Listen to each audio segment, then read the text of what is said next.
Buenas a toda la comunidad estudiantil y aquellos curiosos que observan nuestro canal. Nuestro equipo de trabajo está compuesto por Andrea Álvarez, Brian Anchila, Valentina Naut y María Pertús.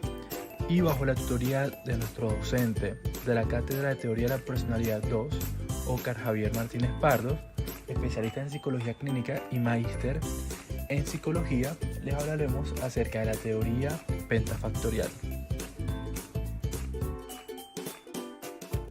El primer paso para abordar esta temática es partir de la pregunta: ¿qué es la personalidad? ¿De dónde nace esta teoría?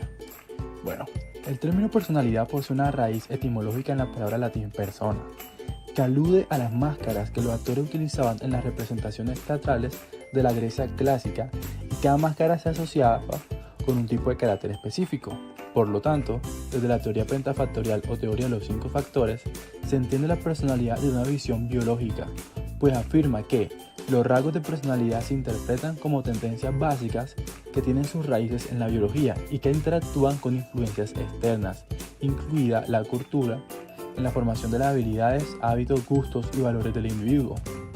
Y el funcionamiento de la misma es visto como un sistema en el cual estos 5 factores o tendencias básicas interactúan con influencias externas, factores biológicos en la formación y mantenimiento de características adaptativas, por ejemplo, actitudes, valores y autoconcepto. Cabe destacar que la teoría pentafactorial nace a partir del análisis factorial de varios tipos de variables de la. Dicha propuesta teórica fue lanzada por Costa y McCrae. Costa, quien nació en 1942 en Franklin, New Hampshire, después de completar su trabajo de pregrado en la Universidad de Clark en 1964, fue a la escuela de posgrado en la Universidad de Chicago desde 1966 hasta 1970, donde estudió desarrollo humano.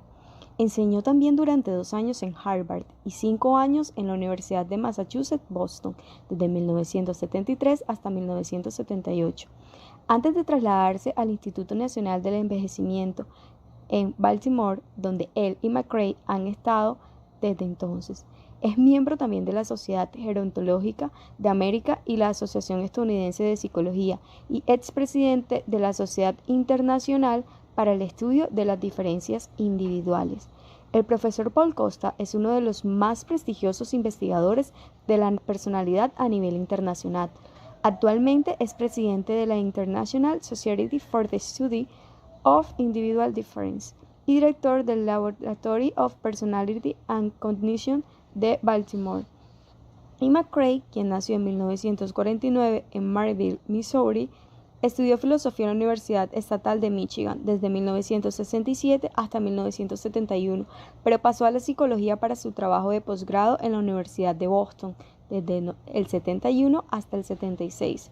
Gravitó hacia la medición de la personalidad y la psicometría debido a su interés en las matemáticas y los trabajos de Raymond. Por otro lado, esta teoría tiene conceptos bastante concretos que la sostiene, iniciando con los rasgos, que estos pueden ser comprendidos como patrones de la personalidad relativamente estables en el comportamiento, los pensamientos y las emociones de las personas. Los principales enunciados, según definiciones dadas en los trabajos de Costa y McCrae en el 85 y el 92, visualizadas en el cuestionario Big Five o los 5 grandes, son el neuroticismo, la extraversión, la apertura a la experiencia, la amabilidad y la responsabilidad. El neuroticismo compara la estabilidad emocional con una amplia gama de sentimientos negativos, incluyendo la ansiedad, la tristeza, irritabilidad y la tensión nerviosa. Por su parte, la apertura a la experiencia describe la amplitud, profundidad y complejidad de la vida mental y experimental de un individuo, mientras que la extroversión y la amabilidad resumen ambos rasgos interpersonales, es decir, que captan lo que la gente hace consigo misma y entre sí.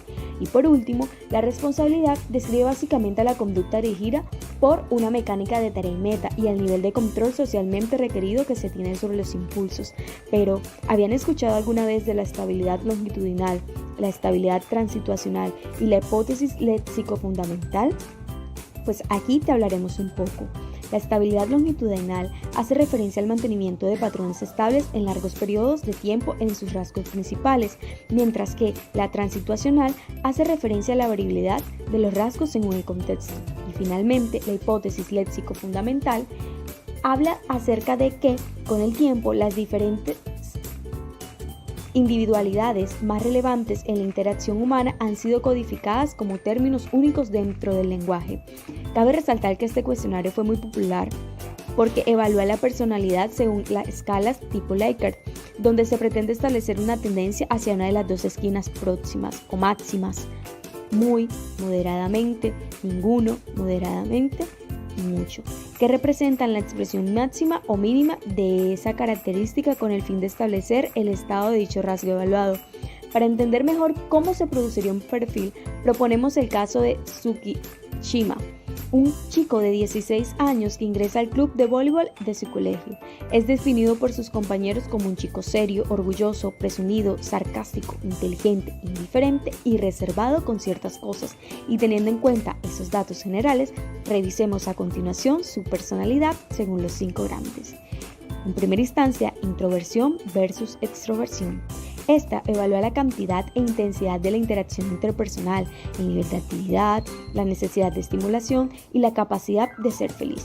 Tsuki se puede decir que tiende a la extroversión, es decir, que si bien sus rasgos de personalidad presentan algunos puntos neutrales, tiende o tiene características como la osadía y certeza. Antagonismo versus amabilidad. Esta evalúa la cualidad de la orientación interpersonal de una persona a lo largo de un continuum de compasión y antagonismo en pensamiento, sentimiento y acción. En general, Tsuki suele mantener una actitud poco amable y algo reacia, lo que concuerda con los resultados de la escala en su tendencia a antagonismo.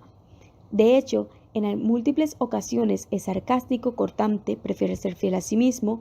En cuanto a las subcategorías de solidario, egoísta y generoso, no presenta comportamientos claros que le permitan categorizar en alguna de las subcategorías anteriormente mencionadas. Falta de dirección versus responsabilidad. Evalúa el grado individual de organización, persistencia y motivación en conductas orientadas a una meta, pues compara a la gente confiable, meticulosa, con aquella que es apática y descuidada. En dicho factor, Tsuki suele tener un sentido de la responsabilidad por compromiso tanto en su estudio como en las prácticas del equipo. Por mucho tiempo consideró que no había un motivo para dar por encima del promedio porque alguien con talento probablemente ocupará tu victoria.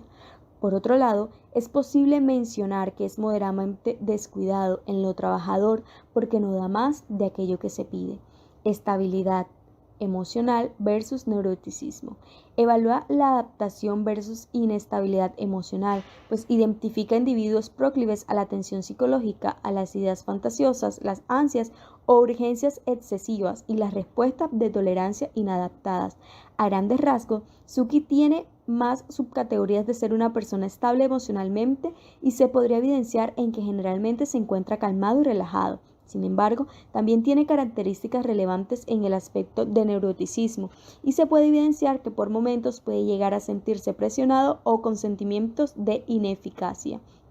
En cuanto a la cerrazón versus apertura a nuevas experiencias, evalúa la búsqueda proactiva y la apreciación por la experiencia en sí, la tolerancia y la exploración del nuevo. A nivel general, realmente es una persona que se mantiene en la línea, tendiendo ligeramente a la apertura. Muy probablemente lo sea, solo que por un conjunto de situaciones actuales no le es posible demostrarlo. Ahora bien, hablaremos un poco acerca de aplicación en el campo. La teoría pentafactorial no solo es una herramienta para conocer los detalles de la personalidad de nuestros personajes favoritos, sino que también prueba a los psicólogos herramientas que pueden ser utilizadas o aplicadas en áreas que se relacionan con la orientación vocacional y desempeño laboral. Por ejemplo, al analizar cuál de los 5 factores es el más destacado de una persona, esto puede dar indicio acerca de en qué área es más compatible y donde su desempeño en el campo laboral sería más eficaz a través del análisis de los perfiles de cargos profesionales.